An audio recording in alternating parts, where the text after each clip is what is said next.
Amazon HQ2, a search to locate a second headquarters for Jeff Bezos' forward-thinking company, has put site selection and economic development in the national spotlight. So the latest chapter began on January 18th when the company announced 20 finalist cities. As the search moves into this new phase, one thought leader in urban affairs is sounding an alarm bell and encouraging the top competitors to form a non-aggression pact and say no to an approaching bidding war. We talked to him in this special episode of The Project. So welcome to Amazon Mania and this special episode of The Project, Inside Corporate Location Decisions. I'm Andy Levine of Development Counselors International. And I'm Patience Fairbrother, also at DCI and Andy's co-host of The Project. So Andy, our special guest this week is Dr. Richard Florida, and you had the chance to sit down with him just yesterday. Yes, in the world of urban studies, Richard is absolute royalty. And it was really a treat to sit down with him and hear his incredibly animated views on the Amazon HQ2 search. So for anyone who's been living in a cave, here's a bit of background about Dr. Richard Florida. He is a researcher and professor at the University of Toronto and a distinguished fellow at New York University. He's a writer and a journalist, having penned several global bestsellers, including the award-winning The Rise of the Creative Class, and his most recent book, The New Urban Crisis, which was published in April 2017. He serves as a senior editor for The Atlantic, where he co-founded and serves as editor-in-chief for City Lab. So here are the highlights of our interview with Dr. Richard Florida. First of all, thank you. It's an honor to have you as a guest on the project. So thank you very much, Dr. Richard Florida. Oh, thanks for having me. I'm a fan. Okay, well, good. So we're here to talk about Amazon HQ2 today. I want to start out, what was your first reaction when you heard about this project? I thought it was great and really exciting. And, I'm quite a big fan of Amazon. In my book, 15 years ago, Rise of the Creative Class, I wrote about them as an example of a company that was moving back to downtown before that became fashionable as it is today. They established that headquarters. I believe it was first in an old abandoned hospital in downtown Seattle, and then later moved to South Lake Union. Secondly, I probably spend more of my own disposable income on Amazon Prime than anywhere else. So I'm quite a fan. So let's switch gears to the short list of 20 finalists that have come out. You've kind of taken an unusual approach here more recently in terms of encouraging, I think the term you've used in a petition on change.org is a non-aggression pact. Talk about what you're thinking behind that and kind of what you've done here. Well, I think, and I've advised some other high-tech companies, and this isn't the first time a company had the idea of doing a bidding war, an RFP, and an auction. And any company that asked me, I said, I think that's a really bad idea.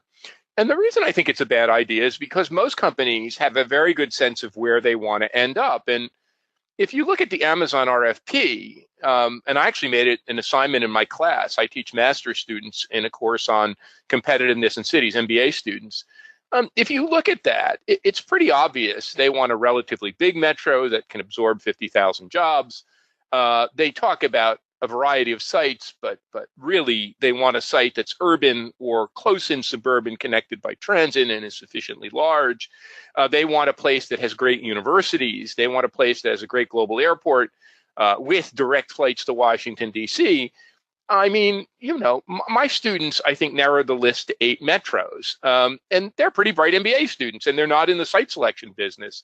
So my view was the whole auction was a mistake.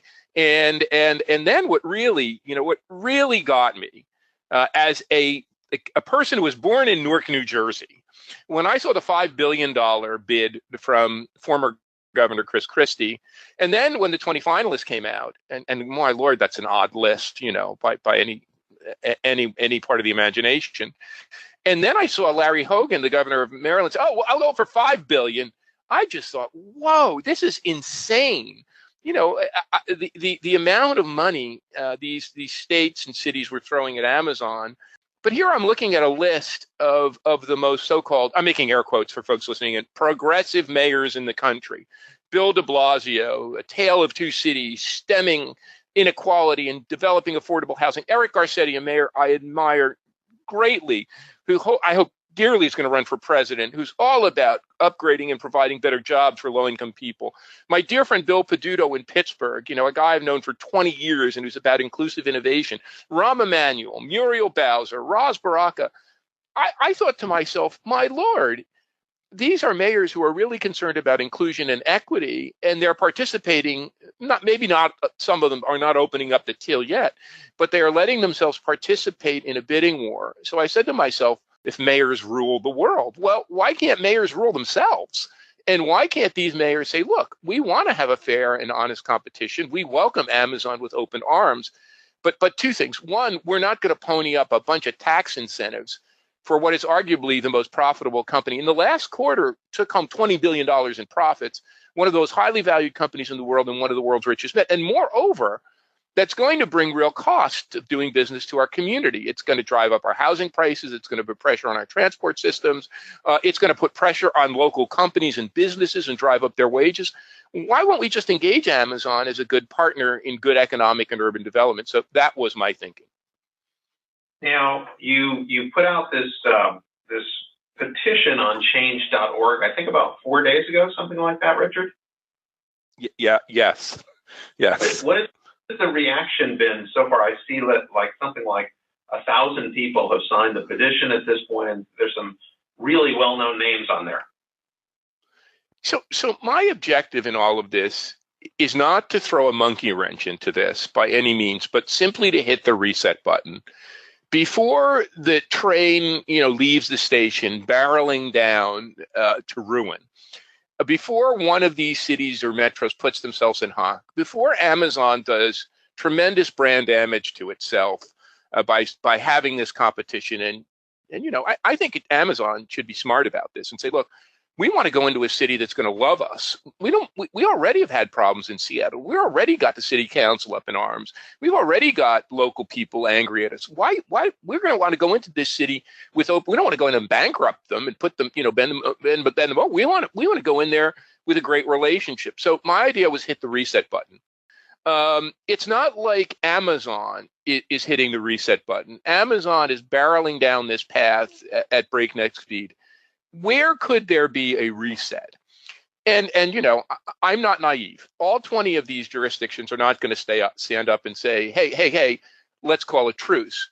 But what if Bill de Blasio or Eric Garcetti or the governor of Colorado, John Hickenlooper, or one or two of these mayors or a governor? Hey, John Hickenlooper and John Kasich have been doing great things in bipartisan work to create a new agenda for America that's nuts. What if John Kasich in Ohio, Columbus is a finalist city, and John Hickenlooper, the governor of Colorado, said, okay, this is going nuts. Let's take a minute. Let's take a breath. Let's hit the pause button. So what happened was I started to email some friends and on a Sunday afternoon about 10 days ago. And everyone I emailed me back immediately and said, this is a good idea. And by the way, they said, many of these folks, we're not against some level of incentives. We think incentives is part of a useful package, but this is crazy. And I think for many of these economists who are much smarter than me, it wasn't just the level of 5 billion or 7 billion. It was when Apple says, well, we're going to have a headquarters competition. And they saw this as opening, the signatories saw this as opening up a Pandora's box for more mega deals. Mega deals had been leveling off. People said, oh my God, this is going to open up. It's going to, in a way, set back our profession of economic development. I was amazed at how quickly people I never met, who I've always idolized, wrote back to me. And 99% of them, even if they said, I'm not against incentives, I'm just against horribly, ghastly, extraordinarily too large incentives. So this was really not a big strategy. It was just an idea I had, an idea I thought that would help do something good for my profession, economic development, and enable us to hit reset on this and make a process that looks like it's headed towards a really problematic output, turn it from that to something that's good. And, I guess, Andy, what I'm saying, this could either be the model of how not to do it, which is what looks like it is, make 238 jurisdictions compete, create a short list, drive people nuts and do corporate welfare for a wealthy man and a wealthy corporation. Or it could be alternatively a model of how to do this right. Big company decides to find a new city, takes a city as a partner, develops a strategy for mutually developing that city, participates in public-private partnership, has a transparent process, everyone is happy, and it really creates a new model of doing economic development and site selection. So that was my hope. So by all accounts, you're getting a very strong response from sort of the academic community, and you mentioned, the economists and that sort of thing that are signing on for this. Are you getting any nibbles from cities that you're hearing either through the grapevine? Gee, we should go down this path, or we should look closely at this path. Is it Bill de Blasio or someone like that? Are you getting any indication that someone's ready to step up? I know many of these people personally, and I didn't put any on the spot. I didn't call any of them personally, but I did have conversations or email with people that know them and their staff. And I think most know this is wrong. Many of them know this is problematic, but I think right now still no one is ready to stand up.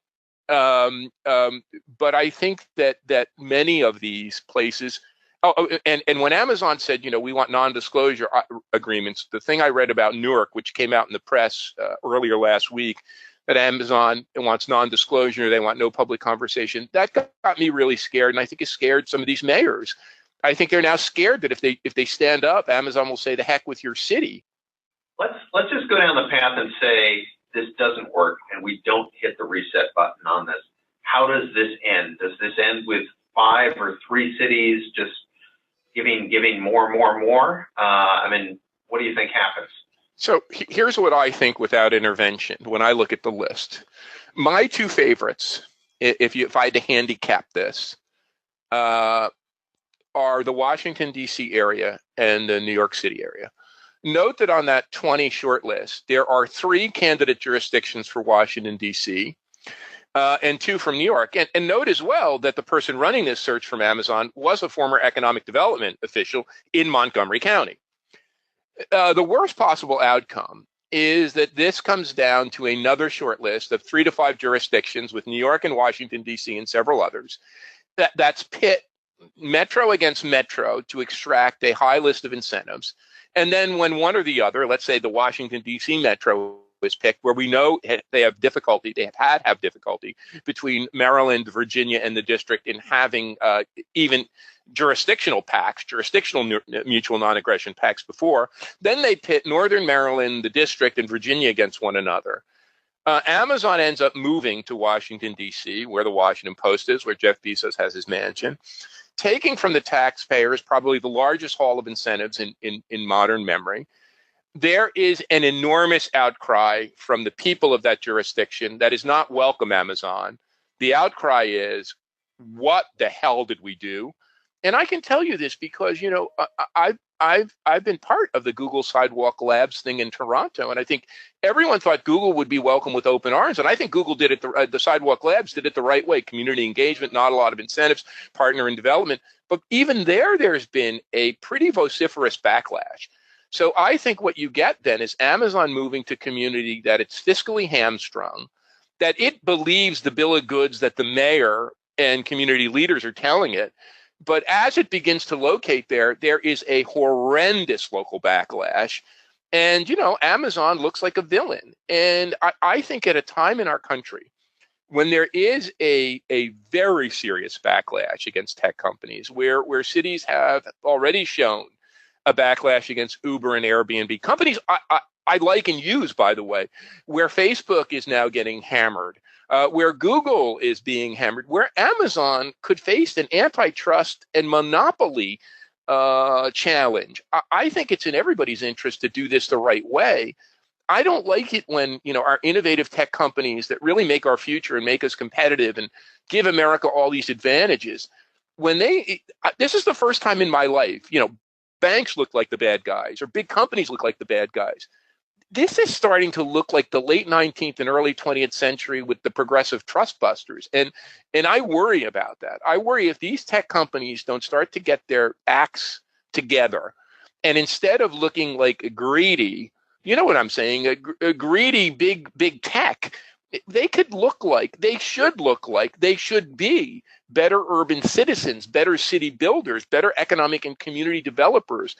And so if this doesn't hit the reset button, I see bad things for the losers. I see the losers. You're going to have 19 places PO'd. You're going to have people feeling played. You're going to have a local place that's the winner feeling like, oh my God, what did we give? Did we give too much? And you're going to have Amazon, instead of having its brand increase, having Amazon's brand pinged negatively. So that's why I'm saying now is the time for the reset. And, if we don't hit the reset, then good luck. I mean, good luck for Amazon and good luck for the place that gets it. I mean, there's a way we know this. There's a way to do this right and there's a way to do it wrong. And by God, it would just be better for us at this time if we did it right. So just as a final question here, I mean, you feel so passionately about this that you have sort of changed your status in a certain way from researcher, observer to activist was a term you used earlier. Was that a hard decision to make for you? I think it was a dumb decision. I wish I didn't. I mean, it's consuming all of my time. It's likely to get mayors I like mad at me. It's likely to get Amazon, a company I like, mad at me. So I just thought I had to do it. I'm now, although it's hard for me to say these words, 60 years old. And I've spent all of my life loving this field of economic development, trying to get us away from big mega deals, trying us to get to compete on place-based assets. I wrote a whole book, Rise of the Creative Class. Don't give away money. Don't give away money to professional sports teams. Don't give them money to big museum projects. Invest in local talent and things that stick in your place. And I guess I saw that my field, I love this field so much.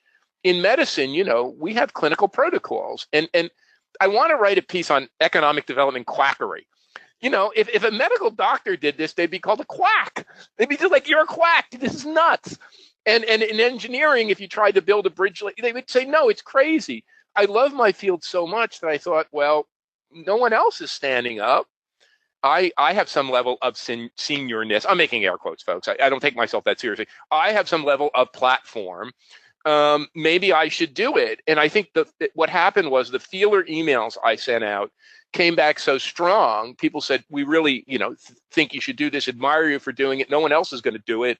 And by the way, Rich, probably these mayors won't stand up anyway. So you're naive. Yeah. So it was, I wouldn't say it was a big decision. I would think it was a hasty decision. And it seems like one that's consuming a lot of my time and is probably going to end up being, to some degree, costing me some friends and costing me some things. But what the heck? You only live once, I mean, Jane Jacobs, I guess, always, I got to know her late in life. And, she wasn't an activist. I know that she wasn't an activist either. She just said when Robert Moses wanted to mow down her neighborhood with the highway, she had to stand up. And maybe I was like that. It was like, oh God, this company that's a good company, that's, that's an innovative company, that's a big growing company, is going to mow down these cities. I don't have all the answers. I'm not saying this petition is the right answer. It is really just a way of surfacing the issue. And in many ways, this is for economic development, this is a teachable moment. This is the kind of thing that your in-laws and your cousins and your friends want to talk about at a holiday party or around the dinner table. This is really a teachable moment. And I thought, what the heck? I'm the one who's going to do it, and let's do the best we can. I think that's a good note to leave things on. Really look forward to hearing the end of the story. I think we all are, Richard, but really, really appreciate your time today. This is a great interview, and I look forward to sharing it with the economic development community. Yeah, and please, two things. One, we're going to continue to track it. I have a couple of students just compiling a case material on this. I think it's going to be a case study. And secondly, if folks want to email me with their thoughts, email me at florida@creativeclass.com. I'd love to hear from the professional community, whether they agree with this, disagree with it, think I'm nuts, or most likely have much better suggestions about taking what could be a problematic outcome and turning it into a good outcome. So thanks for having me. It's been delightful being with you. So that is a wrap on this special episode of The Project, Inside Corporate Location Decisions. A very special thank you to Dr. Richard Florida for taking the time to sit down with us. You can learn more about Richard and the 9 different books that he has written on his website, creativeclass.com. And if you want to see the Non-Aggression Pact petition and the leading urban thinkers that are supporting it, visit change.org or just Google Non-Aggression Pact in Richard, Florida. The project is sponsored by DCI. We are the leader in marketing places and have served over 450 cities, states, regions, and countries. You can learn more about us at aboutdci.com. Both Patience and I are keeping very close tabs on Amazon HQ2 as well as the latest site selection announcements for a range of other companies. We hope you'll keep listening. There are many more projects to come.